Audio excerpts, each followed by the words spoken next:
Hello friendos and randos, welcome to another video, and today they just revealed the last OP11 leader, Kobe. So we're going to talk about all 6 of the fully revealed OP11 leaders. A lot of them have interesting effects that are pretty, I guess, new in some ways, but also not so new in other ways. But let's talk about the different leaders first, and just my initial impressions on all of the different leaders and their effects, and where they'll end up placing. So first up, we have the red black Kobe, just revealed today, very new. 4 life red black leader, 5k power. Your sword type characters can attack characters that turn their plate, and once per turn, when one of your navy type characters with an original power of 7,000 or less would be removed from play by your opponent's effects. Instead, you may place 3 cards from your trash to the bottom of your deck in any order. So this looks like a red black Sabo kind of remake. One I think notable thing is that being able to have your characters attack characters on the turn they are played is pretty powerful. If they do end up printing some actually good when attacking effects instead of just vanillas, I think this could be really strong. It has a lot of potential. It is not what I was hoping for in a red black leader, but I think it has some potential to be pretty good. Notably, also the once per turn effect is usable on either turn, so you can also protect your stuff from like triggers. For example, like your Borsalino, if you hit into like a trigger Shigan or something, you're going to be able to protect that Borsalino still, which is really good. I'm going to assume that all of the sword type characters will also have the navy type, so both your navy and your sword characters will be able to be protected, which is pretty nice. Notably, original power 7 or less, so like your bigger bodies won't be able to be protected, but a lot of navy bodies are actually 7 or less. So notably the EVO2 Black Sengoku, which just came out, is 7 or less. Borsalino 7 or less. Cruzan 7 or less. Even 6 cost Sakazuki 7 or less. The only thing that really comes to mind that this doesn't actually protect is like the 8 cost Isho, and I think that's about it. So it does have quite a bit of potential. We will see what ends up being playable based on the sword support. We do know that there is going to be an 8 cost 9,000 power Kobe SEC next set, so hopefully that card is going to be pretty powerful as well, and that will determine how good this leader is. The rush on characters is pretty good. I think it will be a pretty decent way to give a little bit of extra control to the deck, considering you will probably be forced to play in archetype a lot. So yeah, as of now, I think you do have to see what the support actually entails, because the color combination isn't the best. We'll have to find out when the set comes out, but for now I think we're gonna put him around like B, maybe C, depending on how the rest of the support actually goes. Next is Jinbe. Very happy to see a Jinbe leader. Mono green, fishman, 5 life. End of your turn, if you have 6 cards or less in hand, set up to 1 of your fishman or merfolk type character cards and up to 1 Dawn active. So as of right now, again, not too much support revealed for this. We do have, of course, the Hody Jones and Hody Jones related support that we have seen in the past, which could be okay, but I think would really need a bit more support before we can say like it's a viable leader. Because right now you're competing with like Bonnie as the premier mono green leader, right? As like with a very generic and very good useful effect. For this, we will need to see if being able to restand one of your fishmen, restand one of your Dawn is going to be that impactful. We will have to see, like, I think specifically if there are any good counter events or any effects like some of the green purple Doflamingo cards which let you like rest characters or whatever with Dawn on your opponent's turn when your opponent attacks and things like that. And until then, I think it's going to be hard to determine whether or not this will be good. For now, I'm just going to put him in C underneath Bonnie, because I don't see a reason to pick him over Bonnie as of yet. But we will see based on the support. Next is the green-yellow Shirahoshi, 5 life leader, green-yellow color combination, which is again not the best, but they're revisiting it. So first it was Arlong, so we have 1 fishman and now we have a mermaid. So 5 life princess leader, so leader can't attack. Activate main once per turn, you may rest 1 of your Dawn and flip the top card of your life face up. then you can play up to one character card with the Sea King type, or up to one Megalo character card with a cost equal to or less than the total number of Dawn on your board from your hand. So it is basically Kalgara, but instead of taking life and Dawn times one, you rest one Dawn and then you play, you flip your own life. So that is going to be, I guess, again, it depends on the spot, right? If Sea Kings end up just being like vanillas, it's not going to be that great because the leader can't attack and you are green yellow, so it's not like you have a lot of good like rush options. But we will see if there's any like very very solid support. As of now, I think only one like really important support card has been revealed, which is the Shirahoshi promo, which I think has a lot of potential as like the decks like Jinbe. It allows you to attack character cards on the turn they are played, and it also lets you play down another card. But we will see if that is enough to put this into like contention as a playable deck. For now, again, we're gonna put it in C until we get any further support. Alright, this was one of the pretty hyped up ones, the blue-purple Luffy. You may activate this effect at the start of your turn. If you have 8 or more Dawn cards on the field, look at the top 5 cards of your deck, review up to one Straw Hat Crew type card and add it to your hand, then place the remaining cards at the top or bottom of your deck in any order. So this is a very very powerful leader effect. So you are able to, during your refresh phase, after your refresh phase, look at the top 5 cards of your deck, effectively take one card, and then after that you can either stack the rest back on top, deciding what you draw, or you can put everything at the bottom.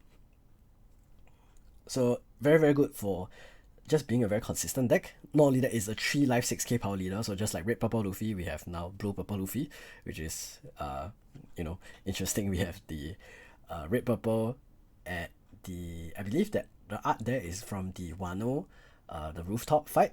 And then now we have Gear Force Stickman being blue-purple, so I'm gonna expect like a green-purple 3 life 6k power Luffy soon.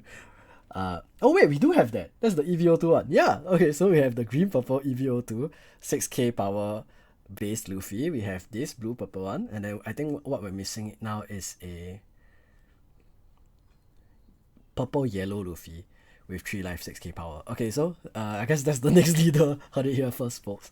Alright, so anyway, let's go back to its effect, right? So other than the fact that it's 3 life 6k power, it's able to draw an extra card every turn starting from your 10 Dawn turn, because you need to have 8 Dawn at the start of your turn before your Dawn phase. Notably, right, it's start of your turn, which means refresh phase. Before your Dawn phase, you need to already have the 8 Dawn.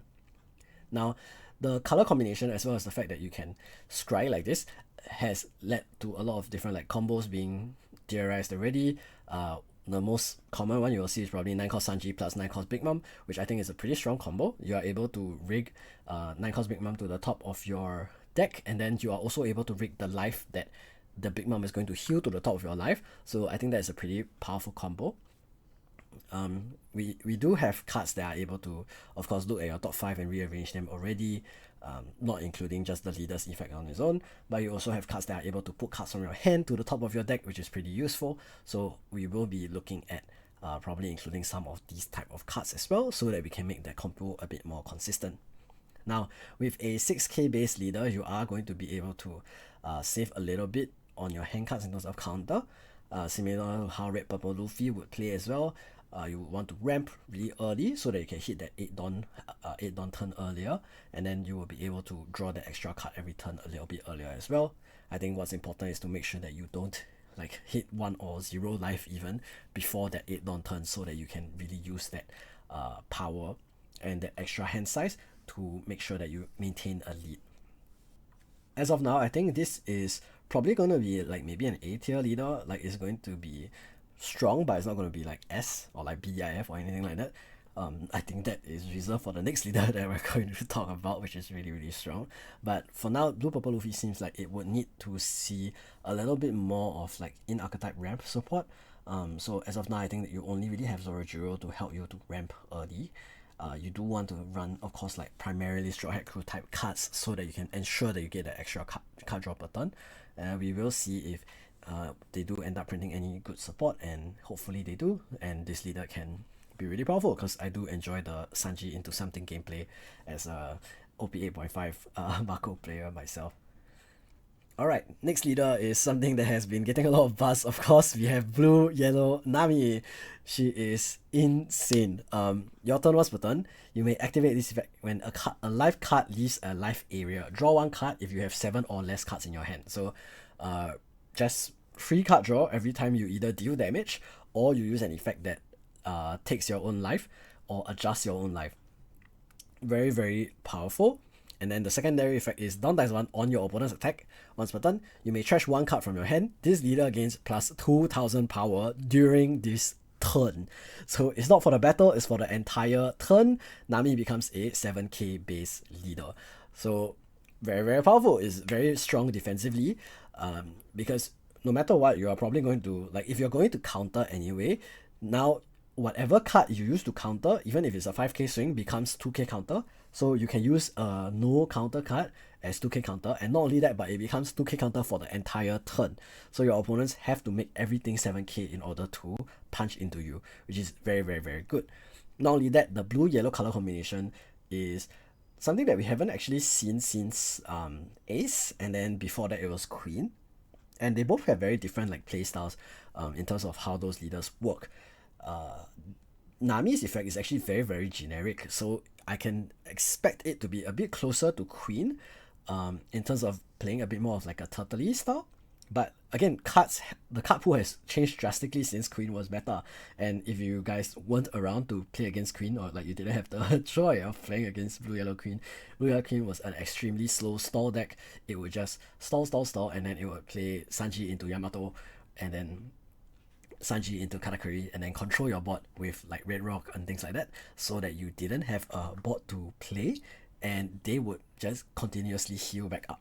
I think Nami in this case may not have the same capacity to heal, but because she stays at 7k base power and she also has that ability to continue drawing additional cards every turn, you can probably expect her to be actually even more difficult to deal with than Queen. One thing that Queen was really easy to abuse or take advantage of was that he always had a small hand size due to his leader effect needing him to have both a small hand size as well as an 8-cost character on the board, so there were like kind of clear ways to beat him. But Nami doesn't really have that. Like in terms of her defensive power, it's just as long as she has cards in hand, she can become 7k base, so that's very, very, very powerful. I think in terms of the cards available right now already, we do have a lot of options. She is a Straw Hat Crew type leader, and we are going to get that new beige Straw Hat Crew type searcher, and a lot of the Straw Hat Crew type cards in blue and yellow are pretty powerful. Right off the bat, we have 5-cost Sanji from EBO2, the draw 2 discard 1 type blocker. We have 6-cost Robin. We have 4-cost Sanji, the blocker as well.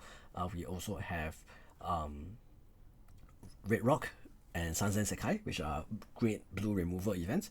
And other than that, EBO2 also printed Vivi, one of the honorary Straw Hats, although not searchable by beige. Her effect being if you are a mixed color leader and you have 5 cards or less in hand, you can draw 2 cards. So she's going to be very, very powerful as well. And notably, we've already seen a few like kind of card buyouts for this card, but because this leader's name is Nami, she can use the 2-cost logical from OP03, which is on play. If your leader is Nami, you can bounce one of your opponent's 5-cost characters for 2 cost, by the way, and this card has 1k counter. So Aramis Big Fist Who, it is a very, very strong 2-cost removal spell basically. And not only that, because we are a blue leader, we are also going to be able to play cards like Jozu to play down and then bounce that Nojiko back to hand and reuse it next turn. Similarly, we're also going to be able to use it with the Vivi. We're going to be able to use Jozu and Vivi to draw cards and then after that bounce and then remove your opponent's characters as well. So you're going to be a very, very defensive leader. You're going to be able to control the board very well, and you're going to be able to kind of keep your life total high and at the same time reduce your opponent's resources. So you're probably going to be playing like a very long game where you keep drawing cards by swapping out your life cards. Some of the other cards that have been talked about a lot are Hiyori. Hiyori is no longer a -1 in hand now. It's actually net neutral to swap your life out, and later on if you do intend to bounce it, it's actually back to a +1, which is really, really good. Other than that, Flampe, instead of draw 2 becomes draw 3. Other than that, we also have I think Queen Mama Chanta, which is a tech that I thought about as well. What it does is it lets you put a 3-cost character back to your life, so you're gonna be able to do things like move your VV back from your board to your life, and then from there, after your VV has drawn you 2 cards, you get to draw another card because you get to because you have swapped one of your life cards, right? So it's a lot of potential, even with the current card pool, and this is probably the leader I'm most excited to start cooking for, because the effect is so generic, it allows us to cook right away. Similar to Blue Purple Luffy, it also had a lot of options in order to let us cook right away, but I think Nami is probably the most exciting one for me right now, and I'm really excited to start cooking for her already. Hope it's only a month until OP11 actually, is now that I think about it, so yeah, it's going to be very, very hype. Alright, lastly, we have the mono purple Katakuri leader. This is the last leader of OP11. He is a Big Mom Pirates type leader, but he is mono purple, which means he doesn't get access to the 10-cost Big Mom, which is the also fearsome leader locked card. His effect is when attacking and on your opponent's attack, once per turn, Dawn -1, you can look at the top card of your opponent's deck. Then this leader gains plus 1000 power during this battle. So kind of like the mono yellow Katakuri, you are able to get information on your opponent's hand by checking their life cards. Now in this case, you are checking the top deck. We currently don't have any cards that interact with your opponent's top deck. However, that may be an option for them to print in the future. One thing I'm thinking of right now is, for example, forcing your opponent to move the top card of their deck to either the trash or the bottom of their deck. That could be an interesting card. But even if they don't print cards like that, one key strength of this leader is that he is going to be able to have almost complete knowledge of your opponent's deck. Almost complete knowledge of your opponent's hand, starting from like as early as the 3 Dawn turn, because we do have cards like 3-cost Pudding, we have cards like Useless Kid that will let you go Dawn -1 and then restand a Dawn or get a Dawn back. And in the example of 5-cost Kids, for example, if you go 3-cost Pudding into 5-cost Kid, Dawn -1 will actually ramp you 1 Dawn. So that's going to be a very, very clean line of play for this leader as well. Of course, we don't really see any like very significant top end yet for this leader. We are going to be expecting like maybe it'll run like 9-cost Luffy, maybe it'll run 9-cost Kaido, things like that. But with effect that goes Dawn -1 every turn, we are going to want to see some kind of re-ramp.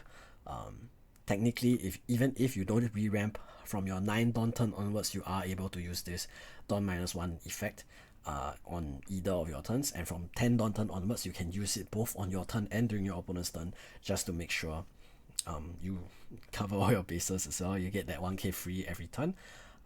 But we will see whether or not this does end up being powerful or not. I forgot to give Nami a rating just now, by the way, but Nami S tier, I think it's a very, very powerful effect. It's going to be one of the best leaders in OP11. Mark my words. Hopefully I am correct and I will get to enjoy playing it. But back to Katakuri. I think Katakuri is probably going to end somewhere in B tier right now. He does seem like he doesn't have enough of like a USP to play him at the moment. What I'm expecting is that he is just going to be like weaker Purple Luffy at the moment. Getting 1k free counter and 1k free attack every turn is nice, but it's not like as good as the Purple Luffy 475 kind of combo lines. So we will see whether or not this does end up being a playable leader or not. For now, I'll put it at like maybe B, low A, depending on the spot.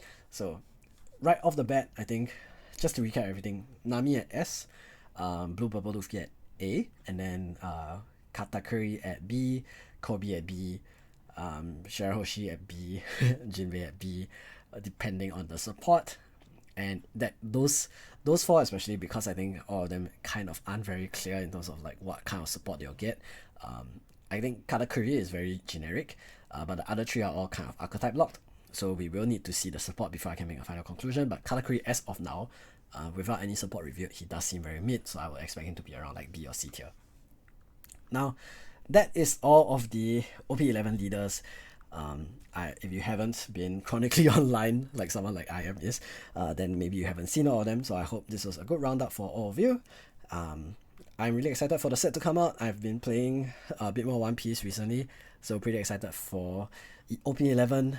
This is probably going to be the set that the next major tournament in Asia is going to be held on. So looking forward to that as well. I think after World Season, I guess is when the next big tournament will be held. So that is going to be the end of this video. If you liked it, thank you so much for watching, and please make sure to like the video, subscribe to the channel if you aren't already, and I will see you guys again next time, friendos. Peace out.